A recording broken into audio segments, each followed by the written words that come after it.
that was approved by the Ministry of Finance. If that was the case, I could give you a definite answer when I check on it on Monday.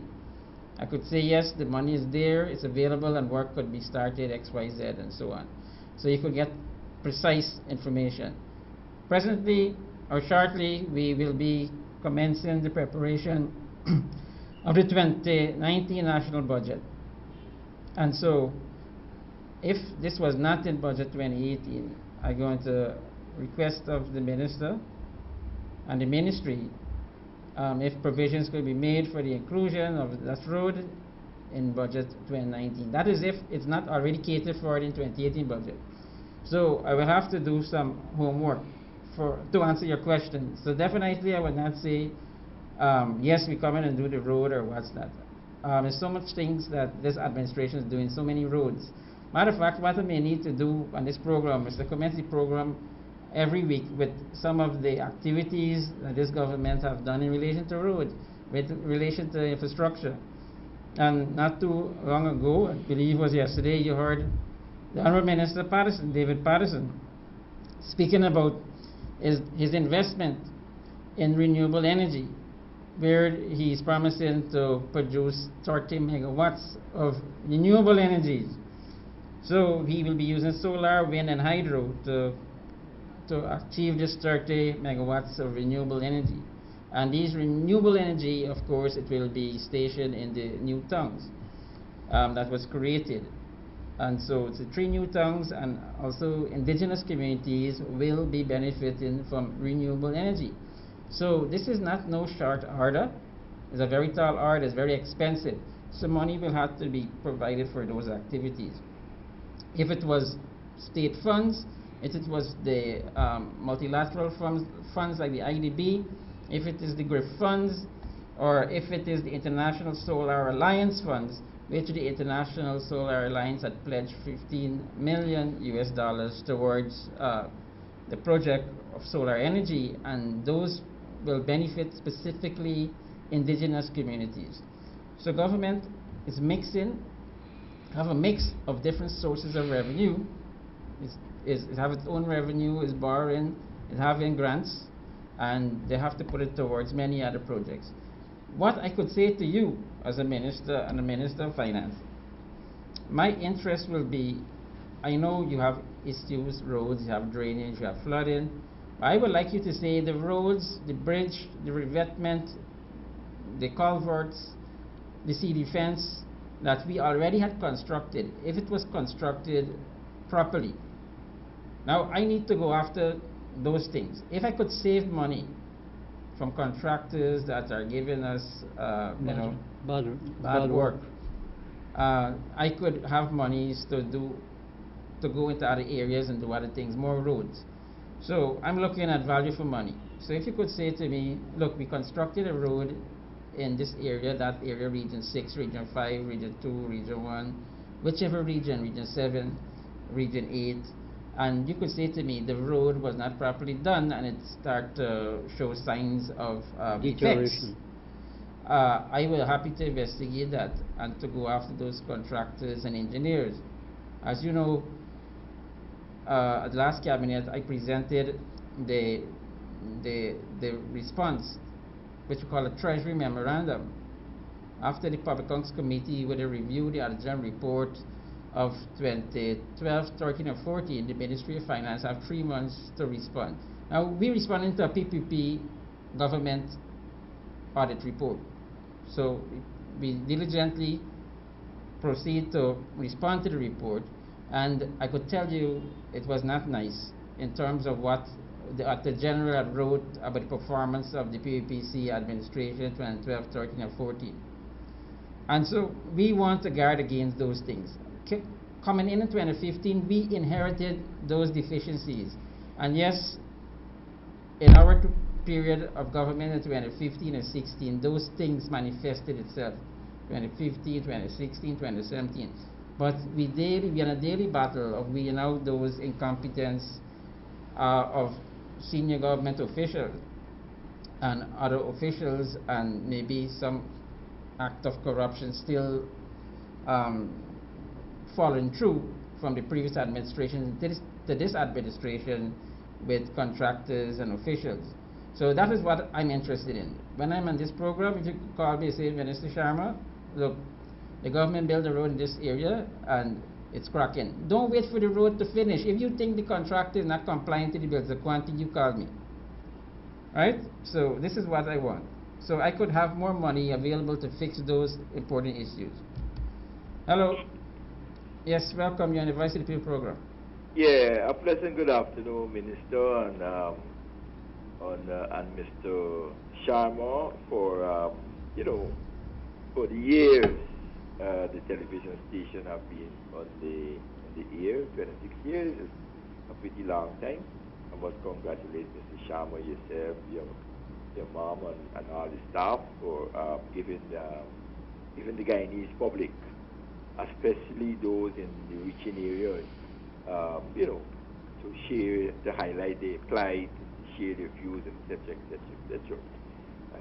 I know Mr. Sharma, that you can go down as a fighter, and I trust one day, before he closes his eye, that he be able to receive a national award. But the power is in your hands. It's like definitely. I just waiting. You voted for a the government opportunity to come by. right. I've been asking, okay, but I ain't getting, I ain't getting to the right channel.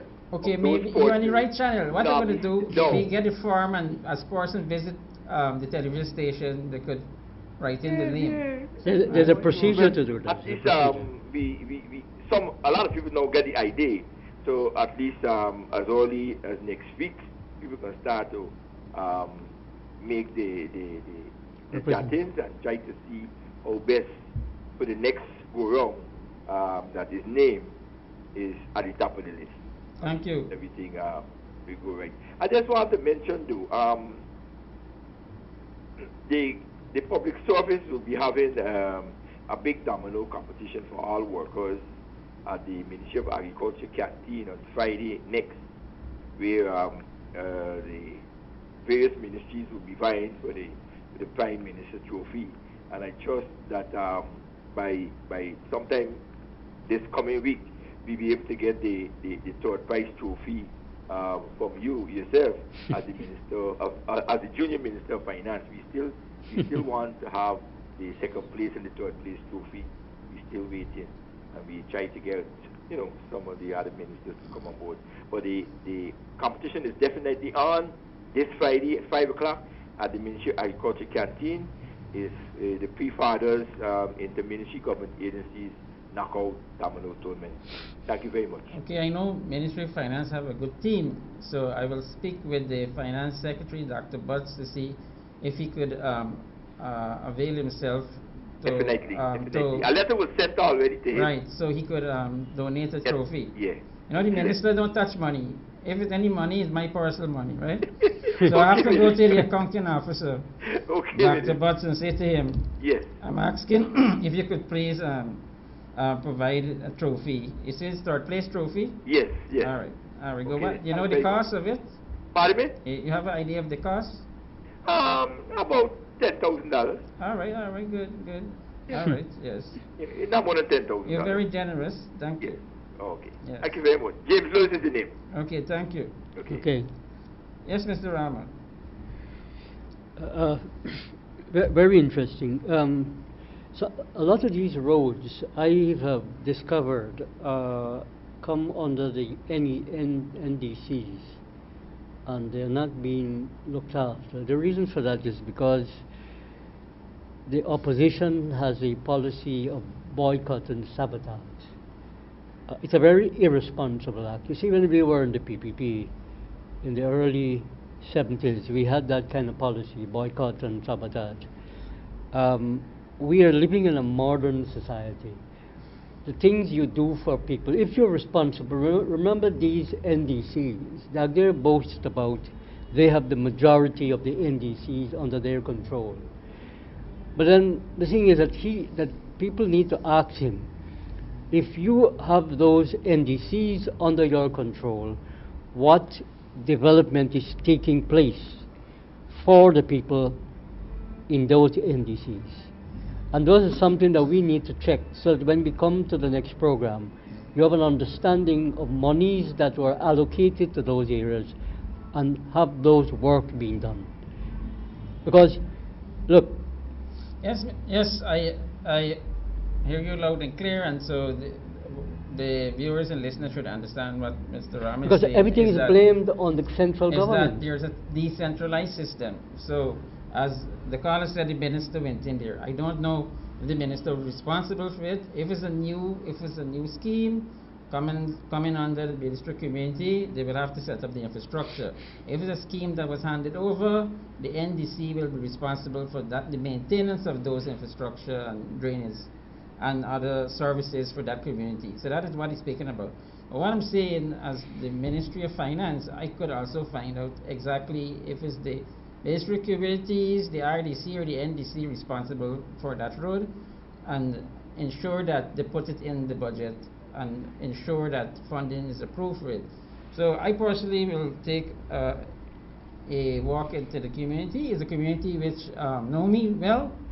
Myself and my father, C.A. Sharma, visit that community on numerous occasions, dealing with numerous issues and complaints from that community. That road is very bad. And I've so been there I'm already. happy to do so as minister and to visit your community once again and to see what help I can bring to the community to relieve whatever issues, and in this case the road, that may be affecting you. Caller, you're in the air. All right, Mr. Joy Paul, a pleasant good afternoon Good to you. afternoon. Wait, whosoever is there? I don't know. Mr. Hammond. You're Mr. not Harman, seeing here, Good Aubrey. afternoon to you, sir, boss. I'm Joy Paul on the behalf of the Dutch 4 constituency, right back to Greenfield. I take the liberty to say thank you on the behalf of Ansgrove and Cranbrook for the road as well done. And it was a job well done, and I wholly hope that the people in this residence or this community keep that road for a very long time, because after a long time I see what our road's supposed to be done, right? Or I wish you could come in there now and you could get a good view and get a good drive, and you could all celebrate that milestone that we got a good road and we should care it. And also, I want to send a message to the Guyana. I believe the people that didn't have pipe, some people find it easier to bust the road that they could lay a pipe so that they could get water, and then they say, well, after all, I is a taxpayer. But I believe that's one of the reasons or one of the problems we should solve in this country. If you want a pipe, if guy will got to run a main from if it's half a mile away, and leave the road alone, because we wait a long time. You know, I brought you here several times in Ansgrove concerning this road. And I'm pleased to know that after all, you are doing something and it is done. And when you come into the nursery school, you could recall you from here, you're on the father when I was showing you the farm there by the nursery school. I remember everything. Good. Well, that road got a little issue because we find that some residents at the front putting barricades at the road because the water spitting up in the yard, and it's very bad. It's very bad. So I don't know who is in charge, who is responsible, but I wish the person could use the good mind or the good office, and even if they got to patch it, it needs to be done, because you find you got a lot of problems during the rain season, and these big holes and the vehicle, and you know. That's the roundabout by the church, the school area? Yes, my brother. Yes, Yeah, my brother. yes. When you come in there, you know, the school there where the children got to come in, by Yes. everybody coming in, and they got a pothole right by their big house, by the water pump there, and the water spitting up the yard, it brings us a great conflict. When you're going by the station there now, I never expected when I came here to live that a road would have been going there, because it was swamp and pure potter with busy. Anyhow, a contractor by the thing is on the Garnet. I surprised to know that the road was built there for going to the station right there right now, the current location. And we got people, we got a brother come there to live. I don't know if he belonged to the scheme or a brother of Indian descent. He driving a vehicle for some other people, which one, I think one is a teacher also. And I asked them already to desist parking on that road shoulder. May I like you to come and see opposite the station. It is very bad. Very bad. The whole one side broke down, gone right down. You cannot come in there with a vehicle, with, you know, this fancy vehicle with a low front or too low tire, because you're going to hit out the old battery, you're going to pull out your old swamp part. And you know, they don't care nothing. They just come and they see a road and they just destroy. Now we gone from down one side by E and we gone more up on the right side. All right, I will have to visit you. We are doing nothing, and I would like to something to be done, to see something done, because these are the problems we face with the road. One more thing before I go. Mr. Jaipal, I know you man just give accountability for your office, and I asked already that many more administrators come on the station and let people know what's going on with the taxpayers' money. Now, I will like to have, if the public, on the behalf of the public, estimate or the cost for this. You remember they had a small IMAC they digging around the village here? Yes. And that IMAC dig a lot of duckweed while the workers them stand up like the Roman soldier with their offensive weapon in the waist. I would like to get a figure of how much it costs in fuel to dig those duckweed and to pull out the grass out of those canals, because we had a problem here and me just scapegoat, and people don't like me because I believe in the righteousness and truth. Now, this place still needs to be dug, because that thing could not have dug it because it's too small. You need a long boom excavator. I think me and you discussed this issue already. Yeah. So you find since the rain come down like last night, had a very storm here, very hard storm. You find the water come up on people's land. People suffer on the little kitchen garden, the little thing where they depend on. Okay. So we need to get... So I will go to visit you again and your community. So I want to see this road. If you say this road was done to standard and quality, I believe you, because let me tell you, this man here, he's not just a regular caller, but he have a keen eye and a keen sense of things that is happening wrong in his community. And Mr. Thomas, right? Yes, and so I will visit you, Mr. Thomas. So you could give me some more information in terms of what we could do to improve the situation in your community. Yeah. Yes. Man, when you come, don't fight for drive. Okay. They do it good. I applaud it. You know, they're doing it. It's good that you paid attention to that, because other people are not paying attention. They complain after. All right, thank you. Let me take the next call. Please say, my brother. Thank you. Everybody Thank wants you. Let me take the next caller. And because if you go and say something, no, they won't buy it, because they want to say themselves and come, you know, they must feel like this person do it. What then you want to know? These people must stop believing that they are God. They are just ministers. They are their servants. Up to Christ washed the disciples' feet. Yahweh went down there and he do what he had to do. They are not God. We all have to work together. I wish the opposition could understand. We must stop thinking that one set of people got brain. And we all come together to make life easy for the benefit of our people. Exactly. And I would appreciate that. I would like to see that before I go beyond. You know?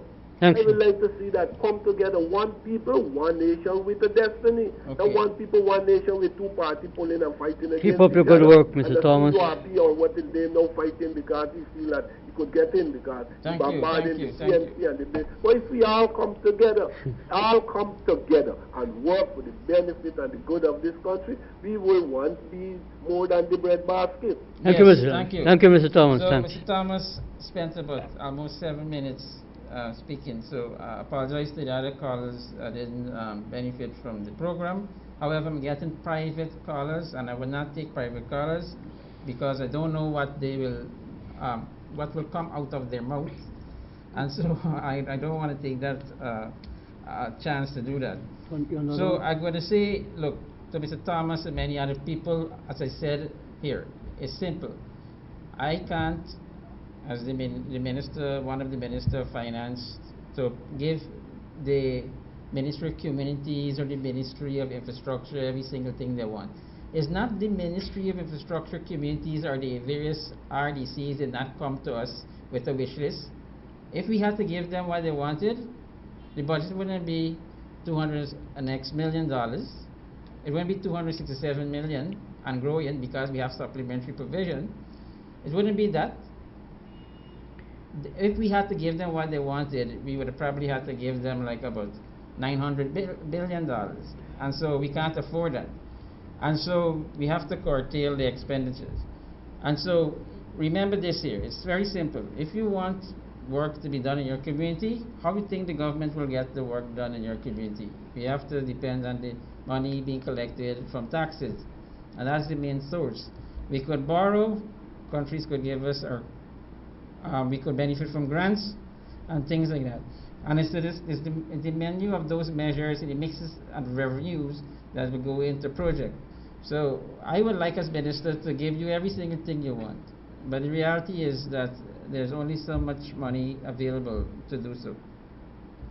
Caller, as I said, line 2 is not working, and so the number was going there, but again, line 1. Caller, welcome, Voice of the People program. Good day, Mr. Director Rahman. Yes. Good day. I'm calling to find out about these lots and diamond housing schemes that are unoccupied and bushes growing. Some of these occupants have died already and nobody in building and things. So we want to know if you all will be relocating these house lots or any portion.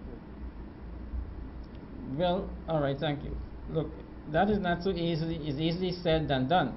So, diamond is a very old scheme. Probably maybe 14 years, right? So, you know, your transport say after 10 years, the government cannot basically intervene because you could sell, right? So now government have no part to play in that, but the NDC can. The NDC can make contact with those persons. Now, here is where Mr. Rama was mentioning, but the PUP claim to fame and say they won the majority of the NDC. Because the people of the country say, look, I don't think you're competent to handle central government matters, but handle local government matters. People voted overwhelmingly for the PPP. The PPP won the majority of the NDCs. One of the NDCs that the one is Diamond, right? So here you have the issues where the NDC official could go wrong and, you know, they could do what they need to do and to get those lands clear and even, you know, the bylaws, look at the bylaws and see what they could do in terms of a person not paying their rates and tax, what you could do. And you know what you could do, you could lose your property, right? And so things of that nature, the various NDC need to look at. So 23 years, the PPP did not held a local government election. In come the new APNU AFC government, and guess what? In the first year, we held local government election. And this year, right? And so you had a renewal of local democracy. And guess what? We're going to break history. And there will be a second local government election this year.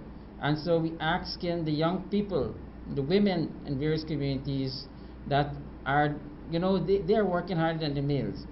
And so maybe we need more women in the NDCs that go around and look at that thing that man call about in terms of bushes and drain not being clean and things like that.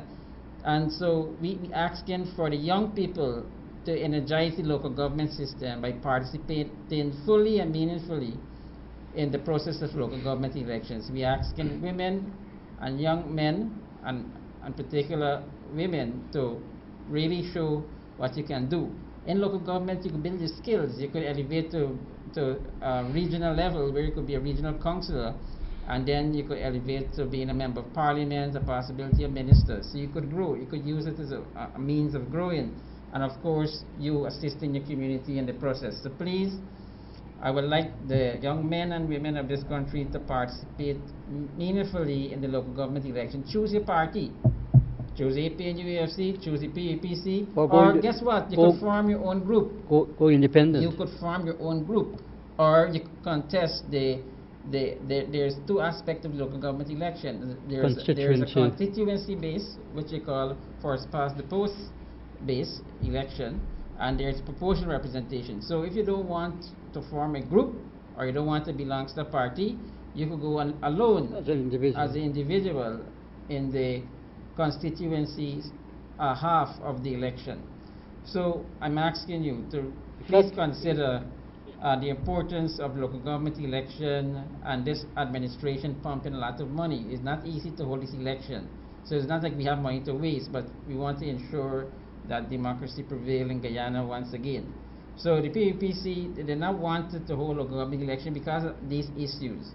You know, and you know, so they didn't want to address these issues. They believe if you have money and you could live happily, live happily. If you don't have money, enjoy whatever Mother Nature will dish out to you.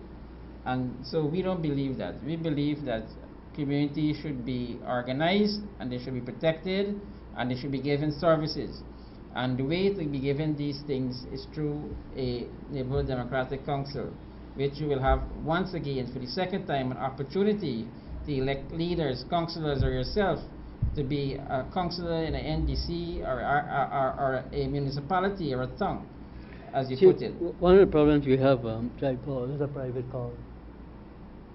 Is it? Okay, caller in there. Welcome to the Voice of People program. Hi, good afternoon, Mr. Sharma. Yes. Definitely. How you doing today? Look, we on this program, we're trying to do our job, and you could facilitate us in making your contribution. Okay, Mr. Sharma, you are the only minister of this government who's sitting on the TV every week and could explain certain things to people so people get to understand what's really going on. You are the only minister. And I think that if Justice for All Party should have get a chance to run this country with you and with your father, you all could have do a better job than presently now. But that's how it works. But secondly, we need a change of government and we need you to be in the next party with a couple more of your panel boys that you have with you. Okay, well, Thank you. thank you for your confidence. And so running a government is not easy as it sounds. And so you need committed people, and so it's difficult to find committed persons. So since you don't have the wherewithal, you have to go into a coalition.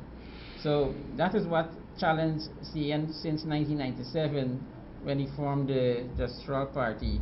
He was challenged. He had some good persons with him, but would those persons be enough to handle the government? And so in a coalition, or why the coalition, why the PVP can be involved also? They have the experience, 23 years in government.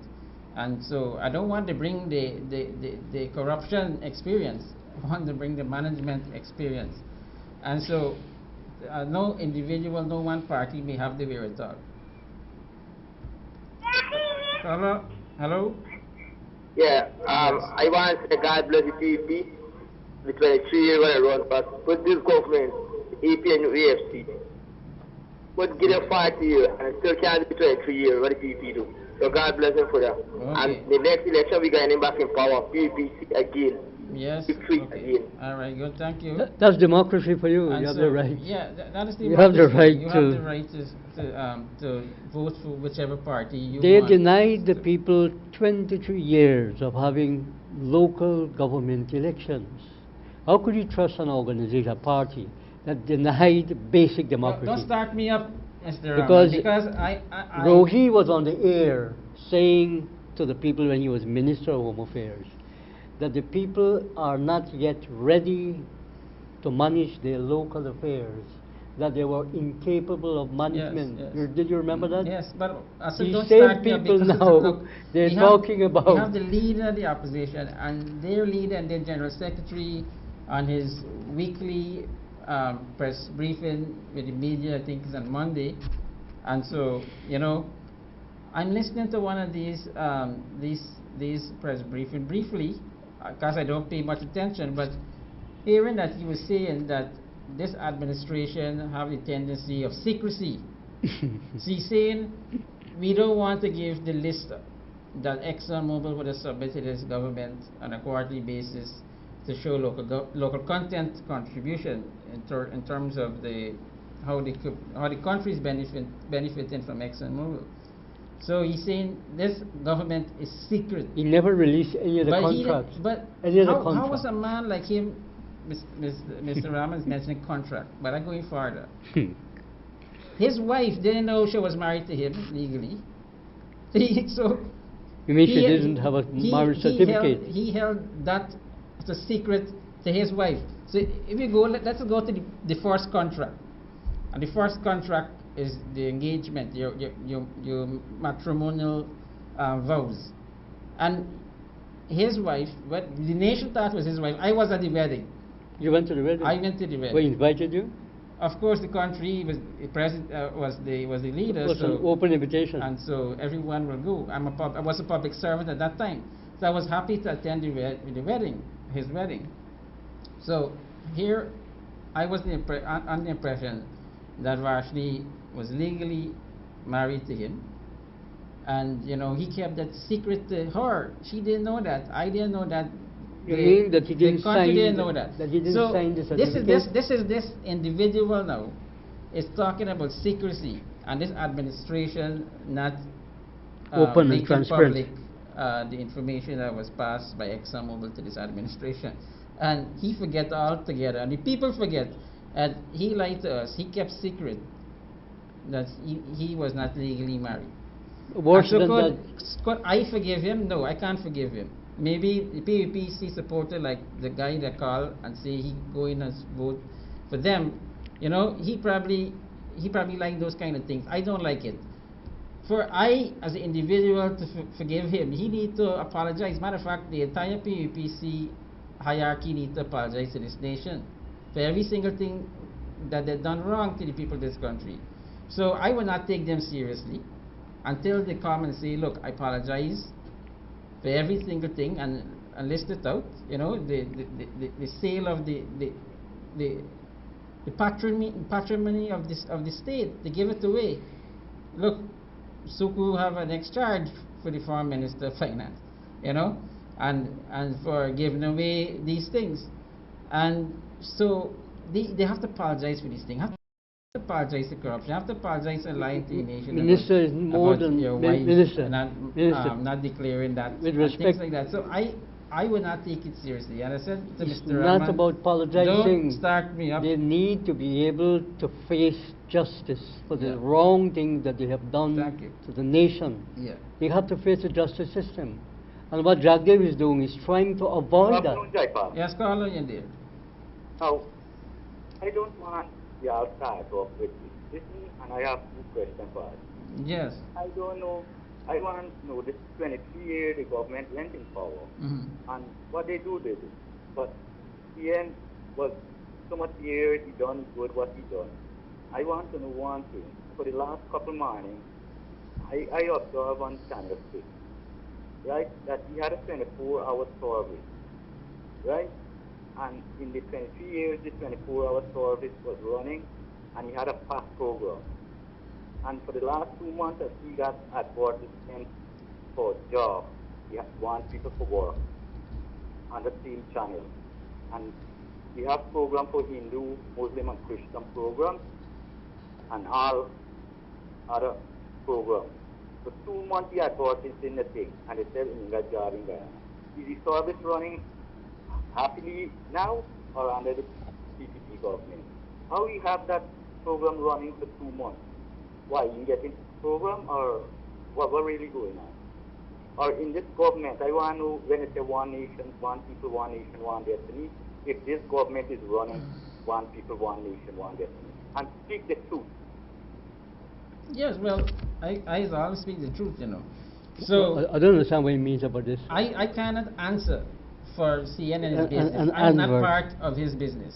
And I'm going to say to you, with the global crisis, businesses are taking action. Beating.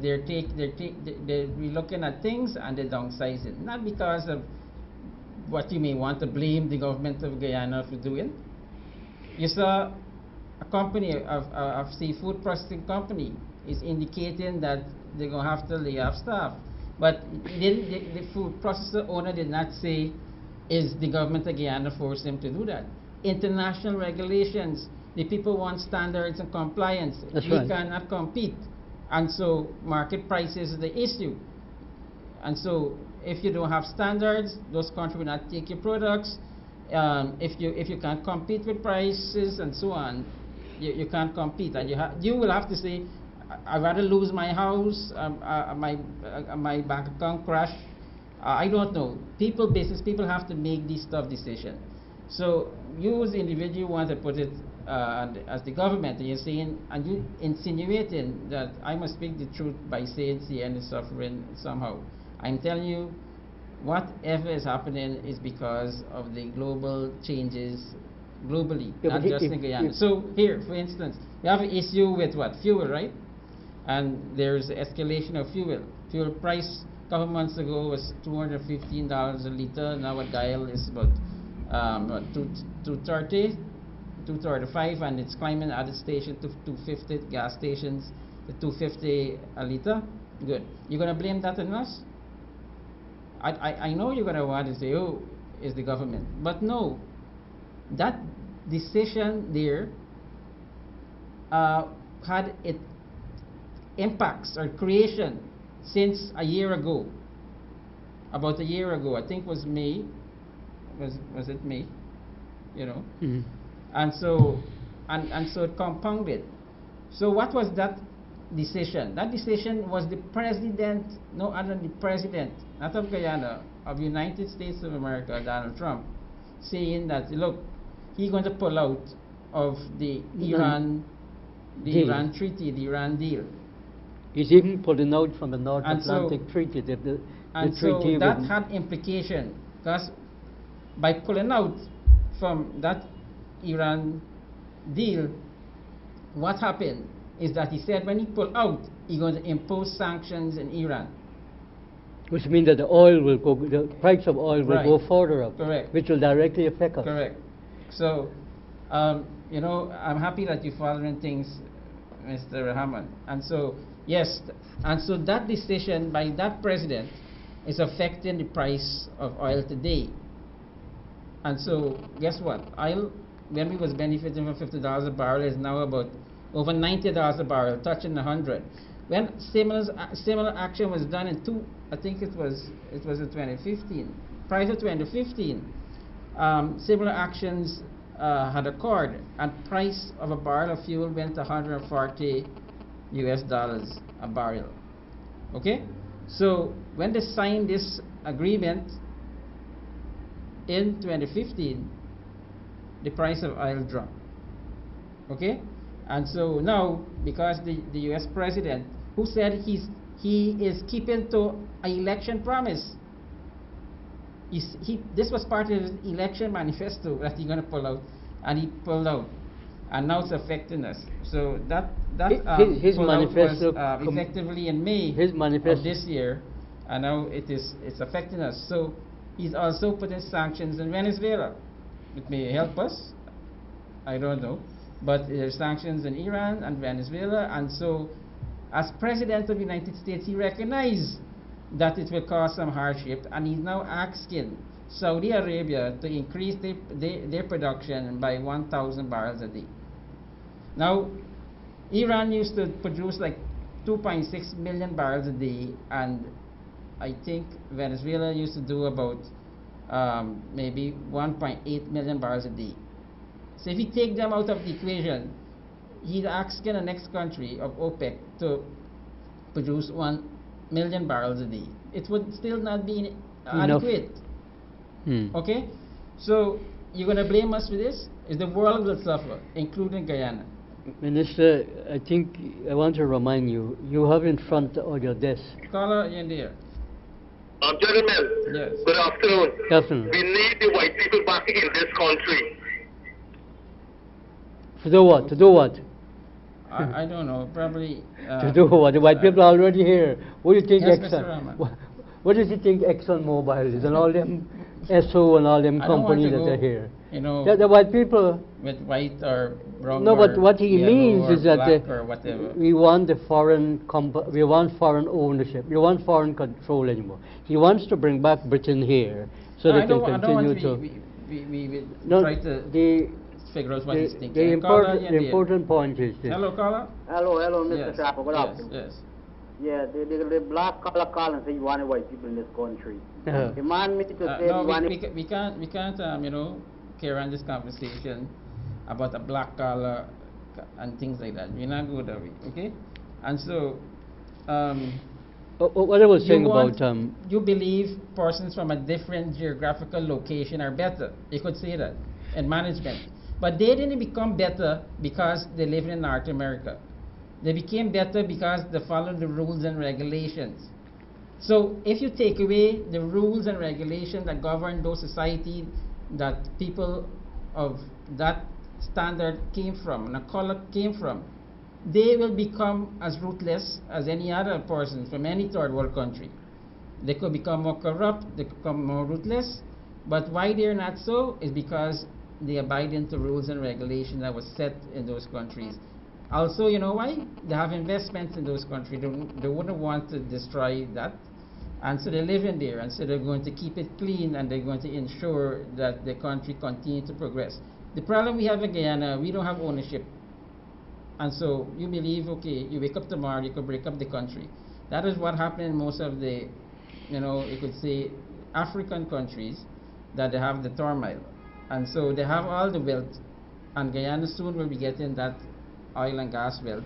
But if we be fighting amongst ourselves, and every time we build a road or we build a high-rise building or we build a factory, and someone from opposition decide to go and cause destruction, fire, they may probably use explosive or whatever, that will destroy the country from growing, and no amount of oil money will save you. Right? So we saw that happening in those countries that are very wealthy, Africa, South Africa, and many other countries from that specific continent suffering those effects and damaging situation. We don't want that in Guyana. We are peaceful people. We have our little bad talk here and there, but we don't want to bring that to our level, because we are on the cusp of great things. I don't know if everyone going to be alive then to benefit in the next 5 years what you'll be receiving. But a study was done. Jagdeo, the leader of opposition, the Honorable Jagdeo, Dr. Bar Jagdeo, say the consultants of Norway, apparently they wanted some favor from the government, so they say good things about Guyana by saying in the next 10 years, it was my prediction. I said from the commencement of oil and gas that in the next 5 years we go to 500,000 barrels a day. This study show in the next 10 years we're going to be in excess of 600,000 barrels a day, and the country could be benefiting from $5 billion a year. You know what you could do with that? You know where you're going to be? And so I believe Guyana might be the most attractive country in the entire world.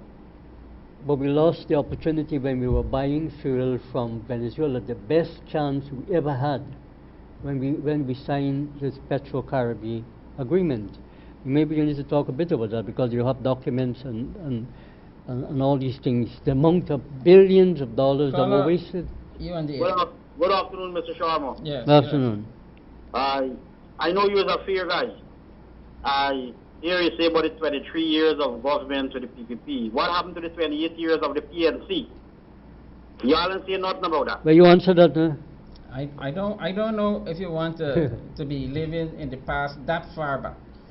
The PNC is not here. The leaders that maybe contributed to those things that you're speaking about are not here. But I'm saying to you that even those 28 years, there was good things.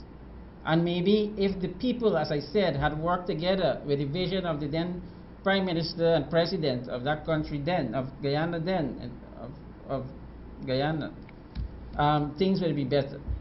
And so what he was pushing for is for agro-processing. He was pushing for industry. And what is hampering Guyana right now is that we don't have industries. And now we're fighting for local content.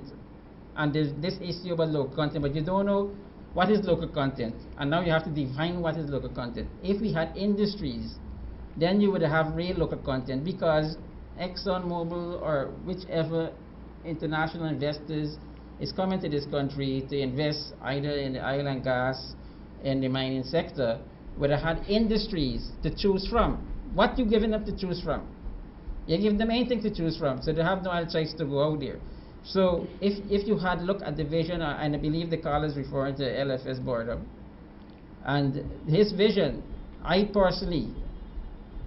don't care if I'm going to lose his support. I personally believe that his vision was the right vision. The people did not see his vision, and he was basically saying, look, you need to be self-sufficient. You need to create industry. You need to use what you produce. Basically, as I would say when I have the opportunity to speak, You need to produce what you eat what you produce. And that was his motto. And so, You know, this is if we had that, we would be we're more a better independent. country, yes, be self-sufficient. We'd be self-sufficient. Our foreign Of food and foreign security of exchange food. would go into other areas and development. But we spent most of the foreign exchange, like CARICOM is doing right now, to import food. So CARICOM have a food bill of touching to $5 billion annually, importation of food. Minister, And you are too small to remember this. This is what I'm speaking about. During the Burnham period, the projection was that if we had harnessed the hydroelectric fall, the Kaitro fall, which would have cost us at that time $300 million, the feasibility study that was done had shown that we would have produced electricity to the whole of the English-speaking Caribbean and us at 6 cents per kilowatt. Yes. And we would have been able to open the entire country. Burnham's plan was to make Matthews the capital of the country. Do you know why? Because he had seen that we would have had this disaster, the tsunamis and the change of the weather condition. He had seen that, and he said that we should go to higher lands. That opportunity, we need to consider those things very seriously, and not just talk Mr. about the problem. Rahman, I know about the history, and I always, relate it to Moses taking the people out of Egypt. Although they was living in slave life condition and basically slaves, he took them out of that condition, and they believed they were living comfortable then. Some of them lived like kings themselves. But when he took them out and carried them into the wilderness to the promised land, they revolted against him. Now that was the same challenge that LFS Burnham faced. This is the same challenge any leader with such vision will face. And so if you take people out of the comfort and put them into the wilderness, they would not see the vision, the long-term vision of what he had planned. So yes, you're not safe on the coastline, but if I say uproot your house and demolish it or sell it out cheap and go and take a quarter acre of land, now you're living in a decimal of an acre, and I'm giving you a full acre and say go and live in the interior. Develop that. You will be reluctant because you don't want to give up what you have in a good life. We have to, right? So there's a lot of sacrifice you have to. A good government has to have vision, long-term vision. Yes, but with the for vision, its you have to balance it with the people. Well, we have to needs. educate our people And so to be able to do I'm that. saying a government could achieve, like LFS, could achieve what you wanted if you only balance it in a way. So we could create a new city right now. We could create a new capital. But we have to balance it. You keep the people satisfied, and at the same time you have a percentage of the amount of money in the government coffers going towards this flagship project. So we could do that. And so it all takes about vision and planning. And so we have to take in consideration the voice of the people. Caller, in the Good afternoon, Sharma. Yes. Good afternoon. Good afternoon, sir. If you continue talking like this, I think you're very close to becoming the next president. Yes, so I'm so delighted when you talk about this Moses issue and all that, right? Okay. And if you continue to do researches like this for other religions and all that, like how other ministers, like my friend Hammy, I'm not saying Hammy, and where is he? Is he around or is he outside the country? He's outside. Okay, well, keep up the good work.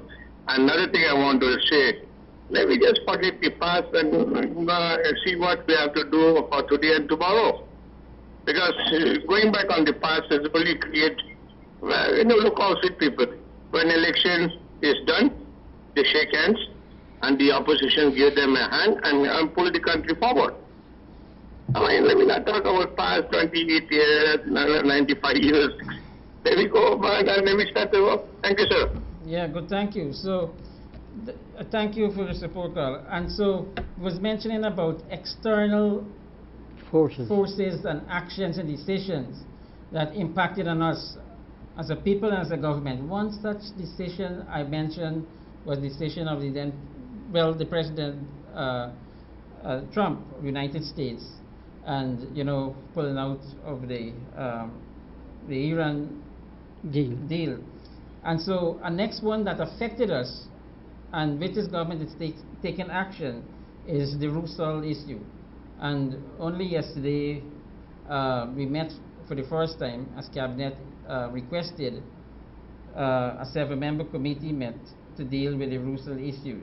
And again, this issue was a result of a decision of the United States to take actions against Russia for the meddling in their election. Now, this decision affects us. And so now we have close to 500 persons job will be on the line. So here again, we have to respond to that. So I hope you take a note, and so you could contribute in like manner.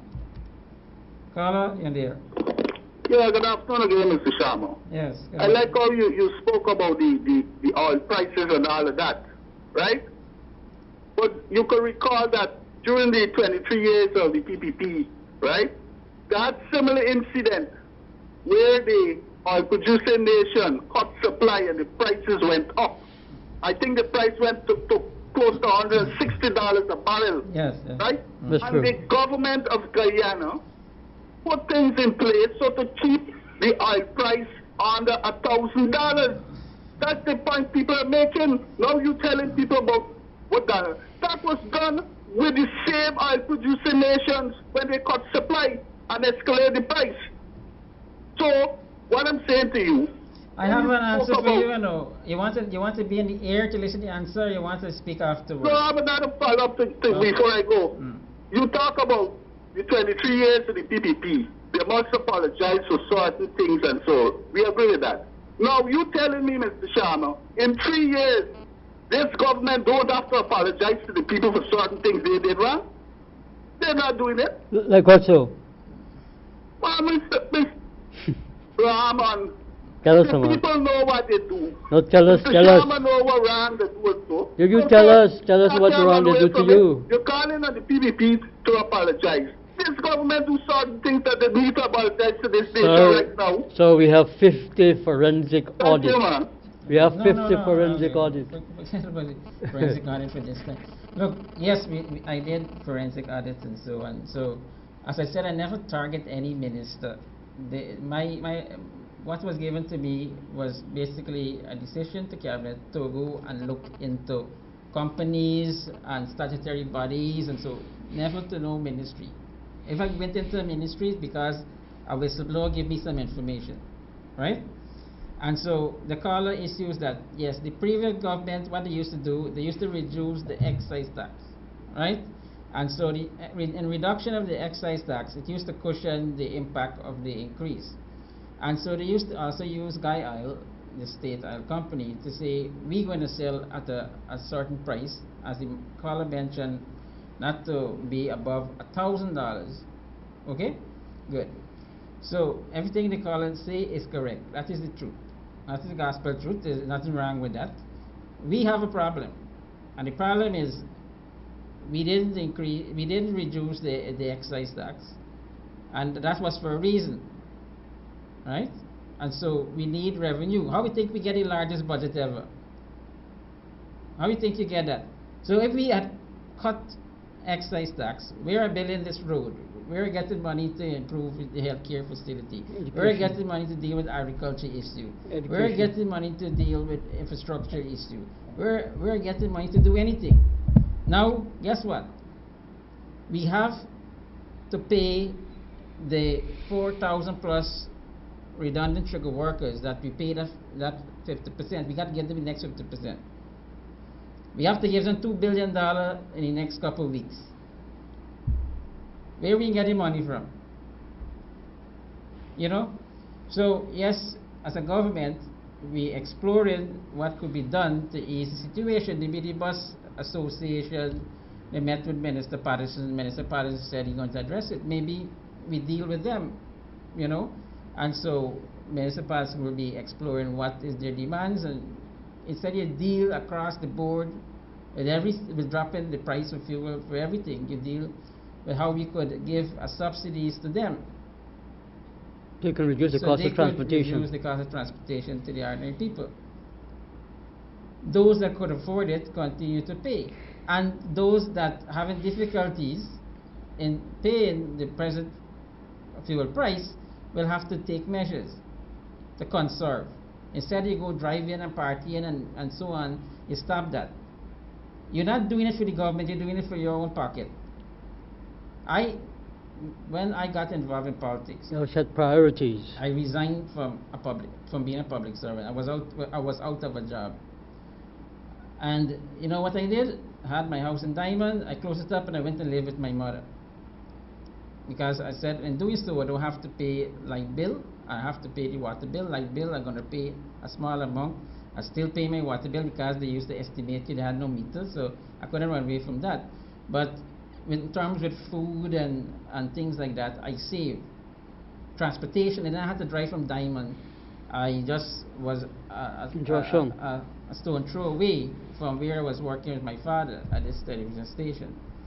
And so I take those kind of decisions. You conserved. To conserve. So when I became a member of parliament, I also resigned because of my position of what Priya Manichan, I call her Priya Machan Morley because that is her name. And because she's married, I don't know if she tried to date like Jack Dio, Dr. Jack Dio. But I took a decision, a constant decision, and again I resigned, cutting my income, and I had to take similar actions to conserve.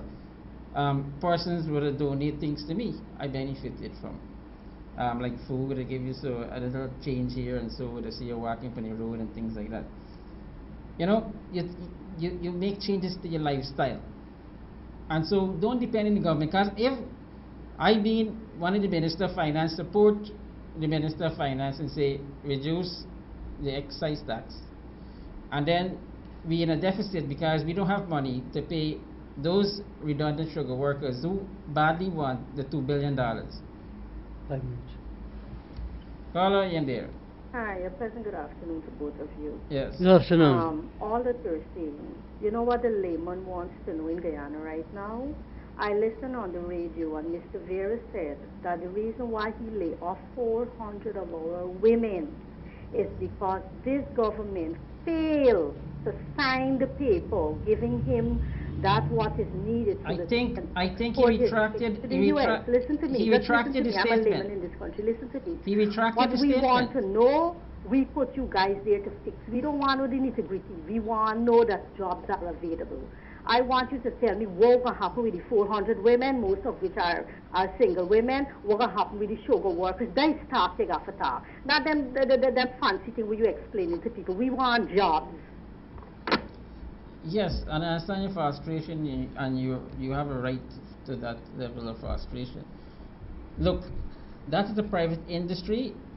Vera, that was his brother. But why and, did he close it and what that was said by Vera there, I understand from the Commissioner General of GRA that was not true, because the owner of that seafood processor did not see those things, and even Vera, I think, retract the statement that you're referring to.